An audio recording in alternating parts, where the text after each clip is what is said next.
Hello and welcome to another TraderGuide.com video. And in this video, I'm going to take a look at the dollar Canadian dollar pair and its reaction to non-farm payroll. The reason I bring this chart up is because it becomes so obvious. This is a really good example of the folly of trying to trade non-farm payroll with any sense of obvious logic. Now, let's go ahead and let's think about what exactly happened on the July 8th non-farm payroll announcement. It was expected to add as many as 125,000 jobs to the American labor force.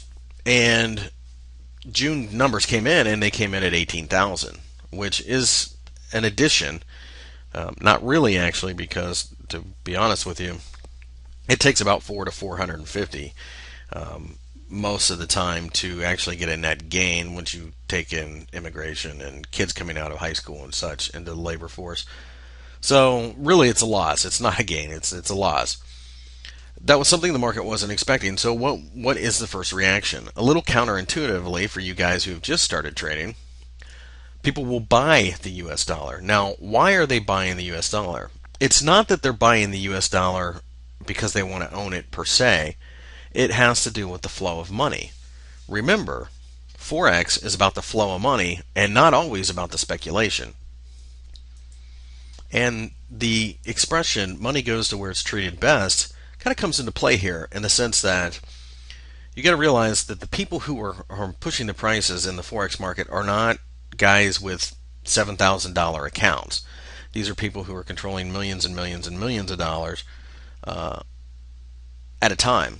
And they hear that the labor market has fallen apart in the United States, and they have money in foreign countries, stock exchanges, futures markets, whatever. And they realize that a lot of the stuff that is made in the third world and the emerging markets and such has a customer, the world's largest customer, the United States, who is struggling with employment.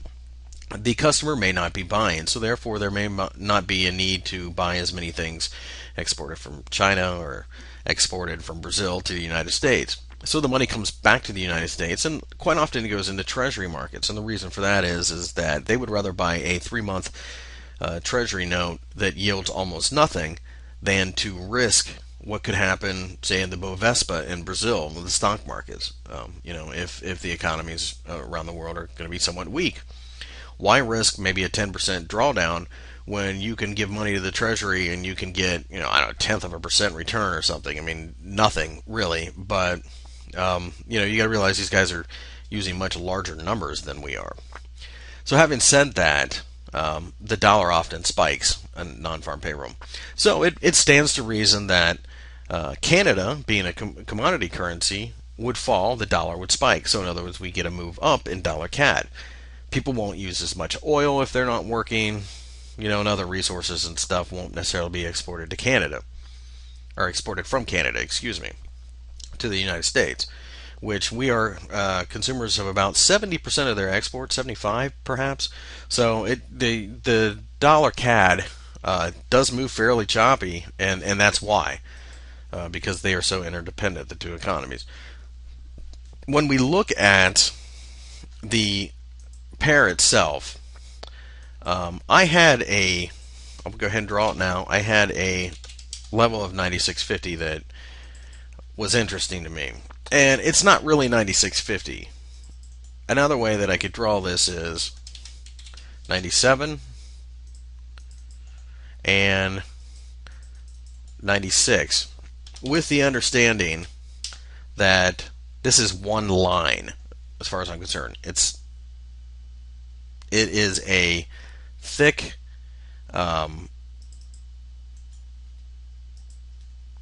support and resistance line. I don't know how that ended up 96 something. Okay, so here we go. 97, 96. So it's 100 pips thick. It's just one big line. There is nothing else more to it. Last week we got this meltdown in this pair, And as I zoom in on the daily, you can see it a little bit cleaner. You can see that we fell down. And then we've got this nice shooting star as we retested this area. Remember, one of the most basic tenets of support and resistance is what was once the floor becomes the ceiling. You're on the second floor, you drop down to the first floor, well, that's the ceiling now.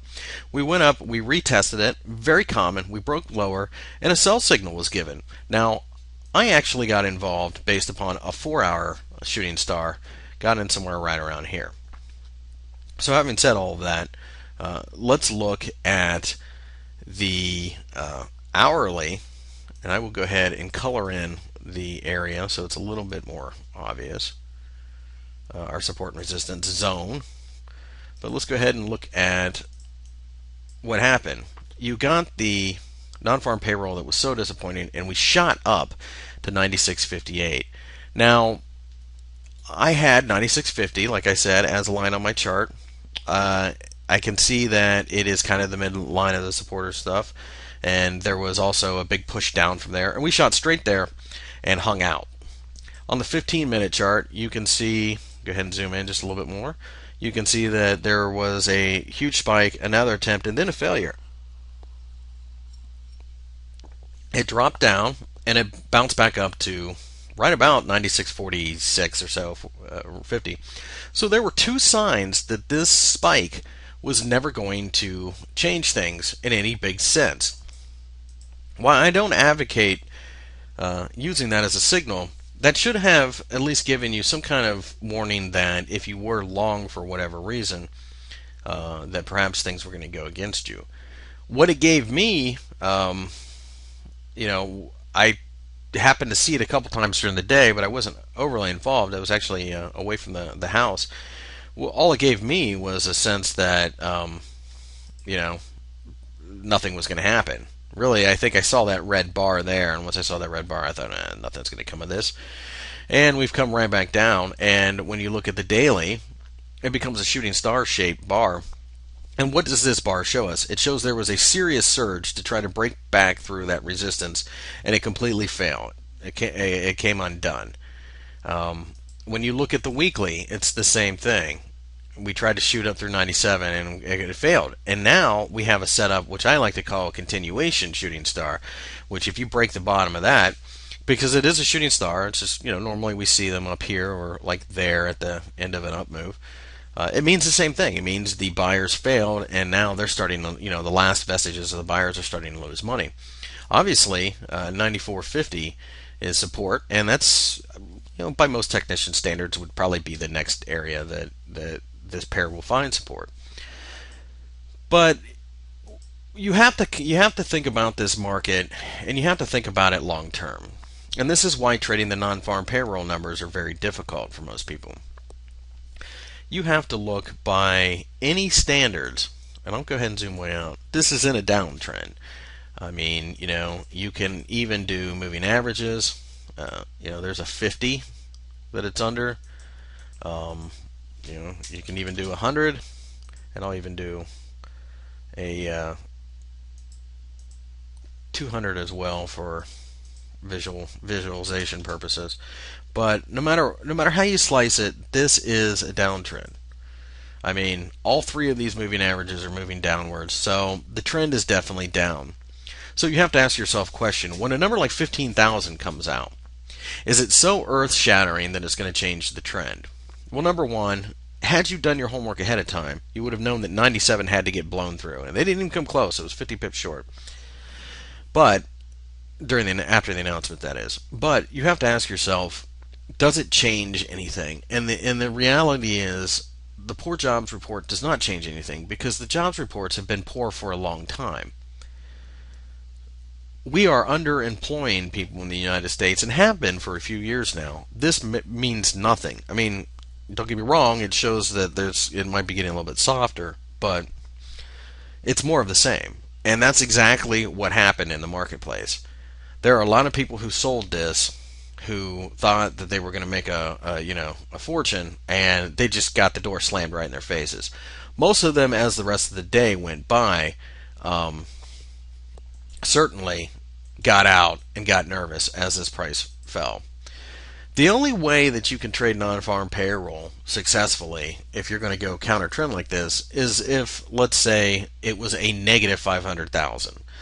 That would be a game changer. That would be absolute destruction of the job force. And at that point in time, you might have the possibility of a move up and through 97.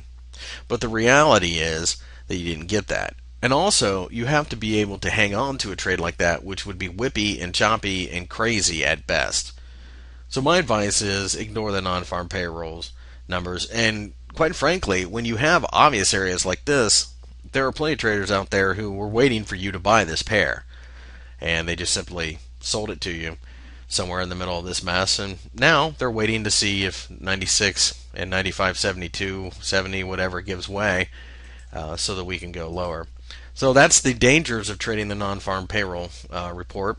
Every new trader tries it a few times, and it's very difficult to accomplish anything doing that, because for the most part you're guesstimating what the number is going to be if you trade ahead of time.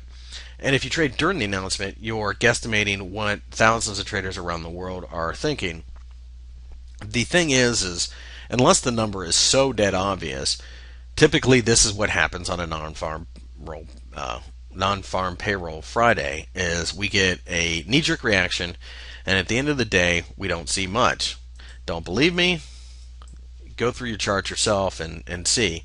But we had, let's see, we opened at 95.79 and we closed at 96.04. So at the end of the day, this gained about 25 pips in all of that noise.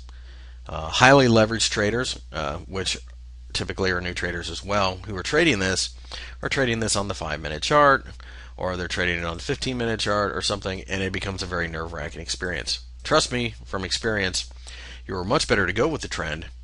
And if you really have to deal with these reports, sell it to the people who think that all of a sudden the trend has changed. It is going to take a lot for this trend to change. We can look back to 2001, and the trend's been down the entire time, even with this area, because that was simply a retrace from the top. And I bet it lines up with the Fibonacci. Yeah, it does, the 50%. So even in the big world, where we have big spikes like that, you have to keep things in perspective. So that was it for this month's non-farm payroll. Hope you guys stayed out, or at least stayed safe and traded small amounts. If you guys have any questions, feel free to email me at chris@thetraderguy.com.